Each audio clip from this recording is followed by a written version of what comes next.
चलिए last derivation करते हैं।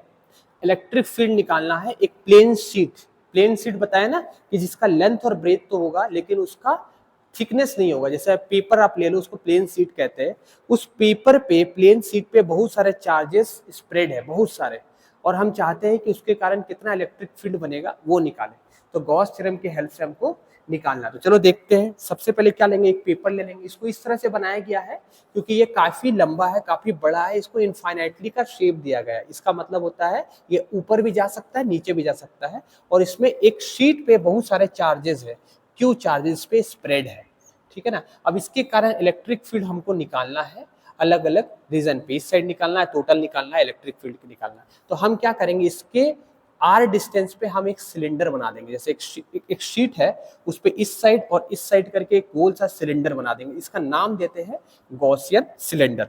अच्छा, इसकी जो रेडियस होगी, उस रेडियस को हम आर मानेंगे। अच्छा, इस साइड का एरिया क्या होगा बताओ, डीए होगा। इस साइड का एरिया क्या होगा, डीए। छोटा सा एरिया क्या लेंगे, डीए, और पूरा एरिया क्या होगा, एरिया ए होगा, ठीक है ना। तो एरिया वेक्टर बाहर की तरफ होता है। अच्छा, एक चीज ध्यान से देखने वाली चीज है, अगर आप जो गॉसियन सिलेंडर बनाए हो, इसमें आपको क्या ऑब्जर्व करना है कि ये वाला जो पार्ट है, ऊपर वाला जो पार्ट है, इसका एरिया वेक्टर बाहर की तरफ होगा। कर्व पार्ट का देखो, इस साइड का एरिया वेक्टर बाहर की तरफ होगा। अच्छा, शीट ऐसे करके रखा गया है, इलेक्ट्रिक फील्ड ऐसे निकलने वाली है, एरिया वेक्टर ऐसे, तो एक ऐसा एक ऐसा, तो इसके बीच का एंगल कितना दिख रहा है तुमको, देखो इलेक्ट्रिक फील्ड तो सीधे ही निकलेगी इस तरह से।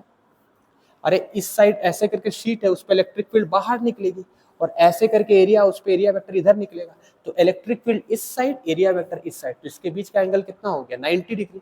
और जब भी इलेक्ट्रिक फील्ड और एरिया वेक्टर के बीच का एंगल 90 डिग्री होता है, तो उसके कारण फ्लक्स कितना होता है, जीरो होता है। याद रखना, यहाँ पर फ्लक्स जीरो नहीं होगा क्योंकि इलेक्ट्रिक फील्ड बाहर की तरफ, एरिया वेक्टर भी बाहर की तरफ, तो दोनों के बीच का एंगल कितना हो गया, दोनों के बीच का एंगल, इधर वाले का एंगल जीरो हो गया। लेकिन इस वाले सरफेस के लिए इलेक्ट्रिक फील्ड क्या बन, इलेक्ट्रिक फील्ड और एरिया का वेक्टर 90 डिग्री है, एरिया वेक्टर इस साइड है और इलेक्ट्रिक फील्ड इस साइड है, तो फ्लक्स ये वाला कंट्रीब्यूट फ्लक्स नहीं करेगा।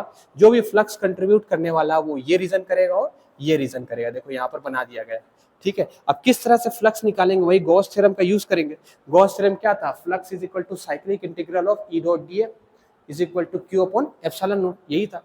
अच्छा, ये छोटा एरिया डीए माने, इस छोटे एरिया को बड़ा करेंगे तो इसका एरिया जो होगा, इस साइड का एरिया क्या लेंगे, ए लेंगे। याद रखना, पाई आर स्क्वायर भी ले सकते हो लेकिन ए ले लेना, बुक में ए लिखा गया है। तो डीए को इंटीग्रेट करेंगे, छोटा सा एरिया को इंटीग्रेट करेंगे तो क्या बनेगा, एरिया बनेगा।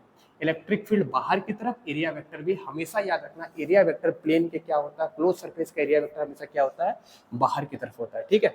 अब चलो वही लिखेंगे यहाँ पर। अच्छा, इस छोटे से पार्ट में कितना चार्ज होगा, ये जैसे यहाँ पर एक छोटा सा पार्ट लिए, छोटा सा एरिया डी है, तो डी में जो चार्ज होने वाला है उस चार्ज का नाम क्या दिया गया है, डी क्यू।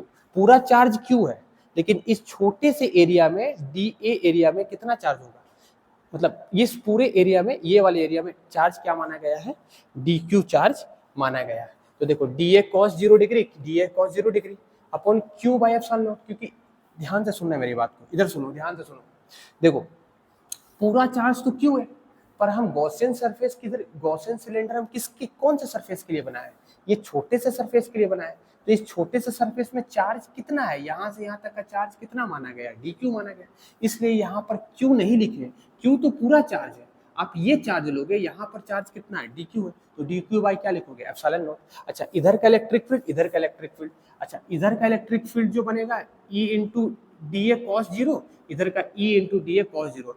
फ्लक्स, अच्छा दोनों के बीच का इलेक्ट्रिक फील्ड और एरिया वेक्टर का एंगल 0 डिग्री है, तो इधर का फ्लक्स मान लो कुछ आया, इधर का फ्लक्स कुछ आया, तो दोनों को क्या करेंगे, ऐड करेंगे। फ्लक्स स्केलर क्वांटिटी होता है, तो सिर्फ क्या करना है, इसमें ऐड करना है। ये नहीं कि आप पॉजिटिव तो माइनस कर देना, नहीं, दोनों फ्लक्स पॉजिटिव पॉजिटिव आया तो सिंपली इसको क्या करेंगे, ऐड करेंगे। वही इलेक्ट्रिक फील्ड वेक्टर क्वांटिटी होता है, तो वेक्टर को क्या करते हैं, माइनस करते हैं, फ्लक्स को सिंपली क्या करते हैं, ऐड करेंगे।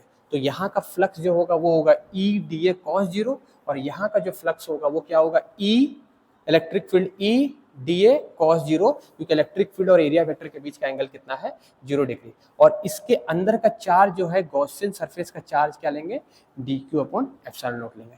तो ये ई डी ए सॉल्व करें कितना हो जाएगा, कॉस 0 की वैल्यू 1 होती है, तो 2 ई डी ए हो जाएगा D Q upon epsilon not. इसको एप्सिलॉन नॉट कहते हैं, परमिटिविटी ऑफ फ्री स्पेस कहते हैं, ठीक है ना। अब थोड़ा सा इसमें हम दिमाग लगा देंगे, ठीक है। देखो ये DQ चार्ज है। DQ चार्ज जो होता है वो एलिमेंटल एरिया का, गॉसियन सिलेंडर का एरिया है। अगर आप पूरा चार्ज निकालना चाहो तो वो भी निकाल सकते हो, ठीक है ना।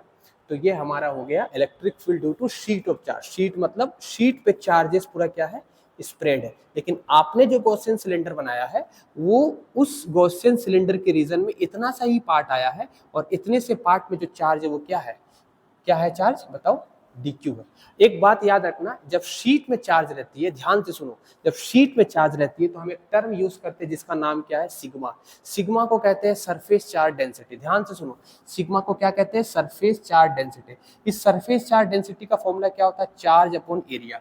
अच्छा, इसका एरिया हमने क्या माना है, DA माना है, तो DQ अपॉन DA क्या हो जाएगा, सिग्मा। तो DQ की वैल्यू क्या हो जाएगी, क्रॉस मल्टीप्लाई से सिग्मा इंटू DA। तो यहाँ पर वही DQ की वैल्यू को लिख देंगे, देखो DA लिख देंगे वहां पर, DA इंटू क्या लिख देंगे, 2EA DA sigma DA। DA DA cancel हो जाएगा।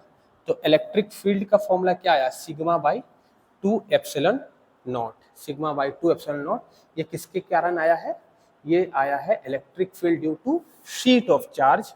कितना आया, सिग्मा अपॉन 2 एप्सिलॉन नॉट 8। ठीक है, तो ये रहा हमारा पूरा, इसमें हमने डेरिवेशन को, इंपॉर्टेंट डेरिवेशन को हमने कवर किया। Thank you.